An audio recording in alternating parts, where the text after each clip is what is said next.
Well, good morning, good afternoon, good evening, whatever it is where you are, and welcome back to another episode on the Annoyed Dad channel. Now you can probably see by what's already in the description and the thumbnail what we're doing today. We're going to be planting up some hedging plants. So I've got my hedging plants here. We'll go over them in just a second. We'll have a look and see what I've got, where I got it from, how much I didn't pay for them, and we'll go from there. But just a minute, I'm just filling up the water thingy. Just getting some water in there, just to give them a bit of a water in once they've been put into the ground.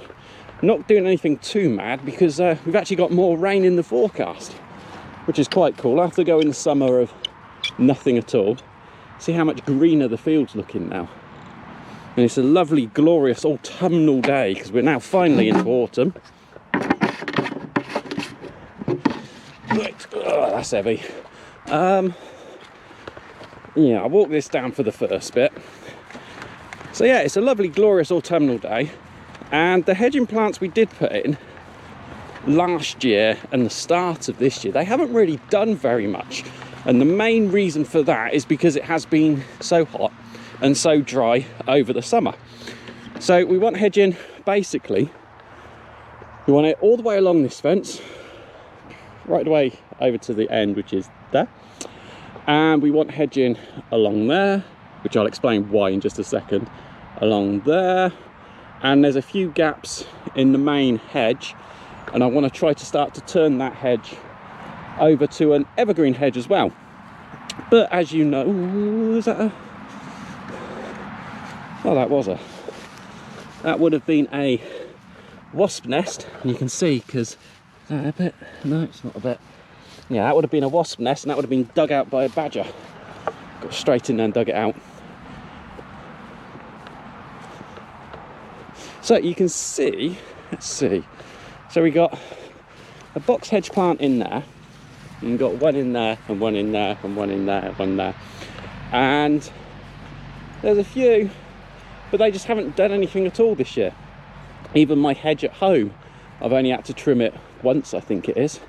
And I've got some privet that I've shown you before that I brought on eBay that was just rubbish, and it's not exactly doing too well. One in there's a little bit greener.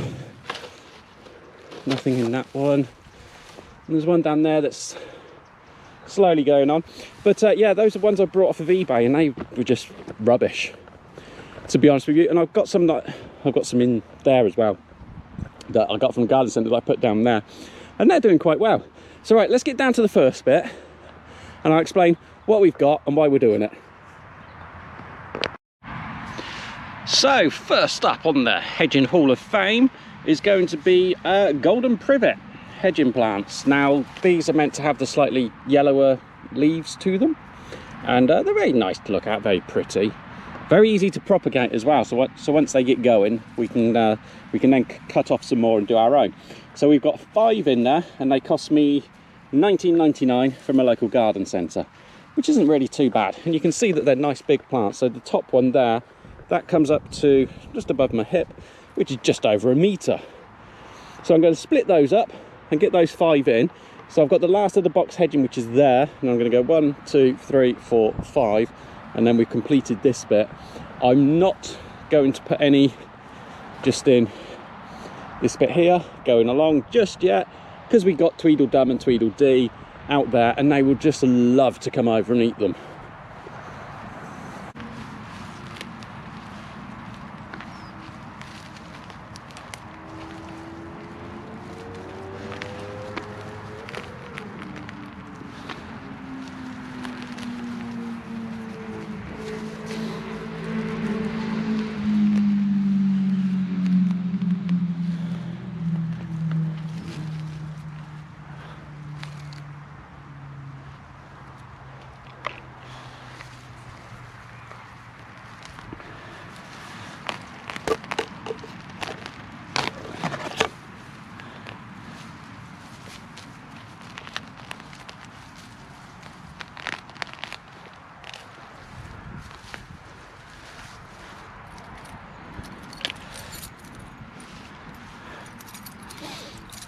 Right, so what should have been 5 actually turns out to be 3, because I got 2 bits that are just dead. There's nothing on them, unfortunately.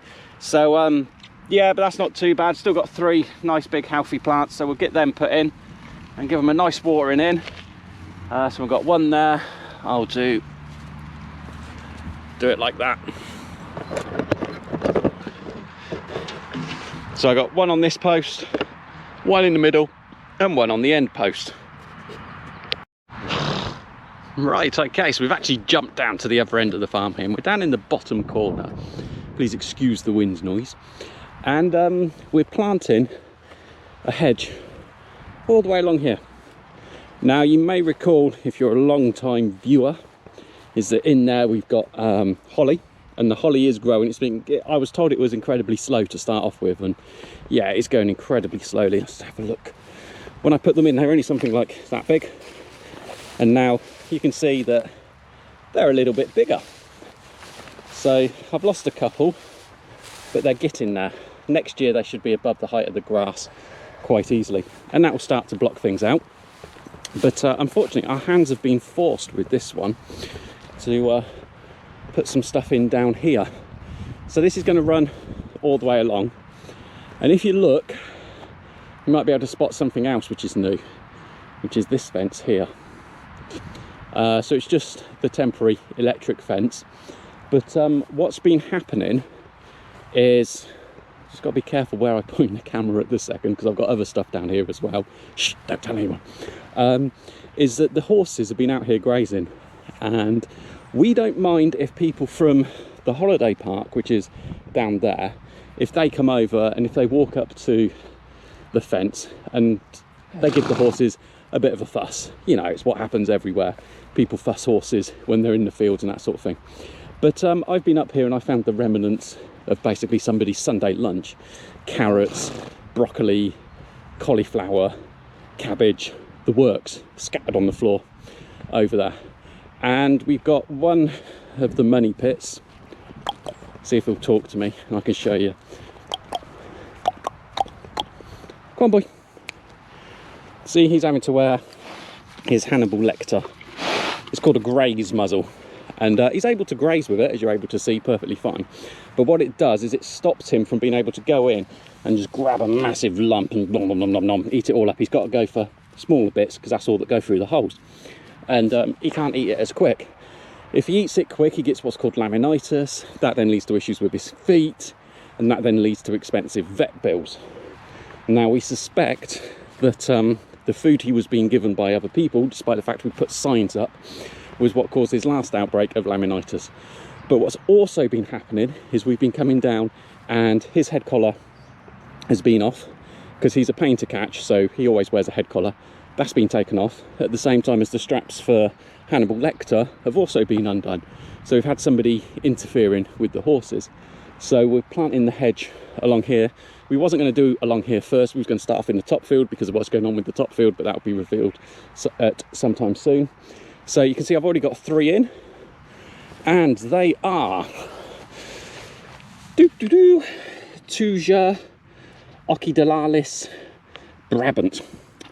And over 10 to 20 years, they will grow 10 metres high and 2.5 metres wide. We don't want them like that. We want to keep them shorter, smaller, to be able to create a hedge that will just basically run along the length here. So as I can jump in over this side and trim it, or I can jump in over this side and just cut it down, get it to maybe 6 foot high. That's all it needs to be, right the way along.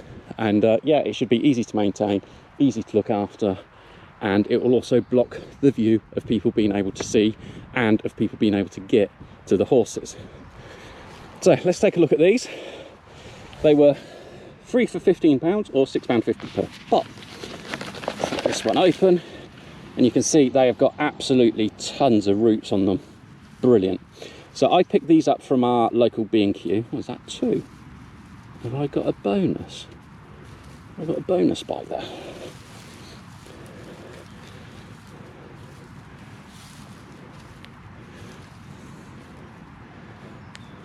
Oh, I thought I was on a bonus buy there, but unfortunately it's attached and there's not enough roots to break it off to do it on its own. Okay, not to worry. So I got these from our local B&Q store. So I got 6 of them that are going in today.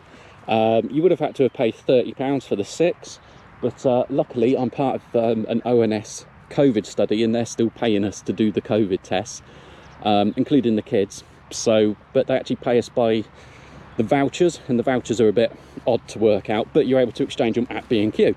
So I thought, perfect, why not go out and get some hedging?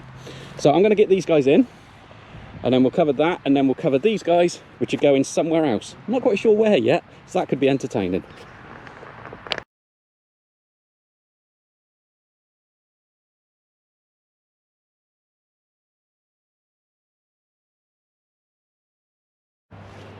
Okay, slight change of position here for the yew trees. I'm not sure if the camera can pick up the end of the other trees, but they're just down there. But what we'll be able to do is, let me show you. This field is actually split up from that one down there. There is a fence that comes across, and I've come up as far as that fence. But next year, once they start to grow, we'll be able to trim some of those back, and we'll be able to propagate more of our own to be able to put in there, and to sell as well. Because of course we've got the plant nursery, and I want to get that built up and going as well. So yews, what are they? They are yew Taxus baccata. So year-round interest. They say good in a large garden. Yeah, I think we qualify for that. They're good as a screening plant, and being up here, there will also be a bit of a windbreak plant as well. So what I'm going to do is I'm going to space these out slightly a little bit further. So I'm going to have one at each post and one in the middle, basically. So then as they grow, they'll then fill out, and they'll fill out that area. So but if I start them off there, and then I can work out how much more we're going to need and where we're going to go and how much more it's going to cost me. Crikey. Right, I'd best get these in. I'm running late now. The farmer over the back's been doing some work, and he just stopped. Oh, there he is in his tractor, look. A JCB fast track. And he just stopped for a little bit of a chat. So I'm going to crack on and get these in and move on to the next thing. And as if by magic, there we go. Bosh, they are in. 6 of them in. Right, so that is 12 plus 3, 15 plants all planted. We'll give them a little while. I might nip back down to B&Q and see if they have any that come up again. Any more in the sales? I've got some more vouchers I need to use up anyway. So I might stretch it down even further. As I say, eventually I want this whole area to be hedged off, and all the way along here as well. And we've got various gaps in that hedge there, as I told you. So if you would like to see how these hedge plants get on over the coming couple of years, then please do hit that subscribe button. If you would like, hit the like button and leave me a comment down below. And until the next video, thank you so much for watching. Bye bye.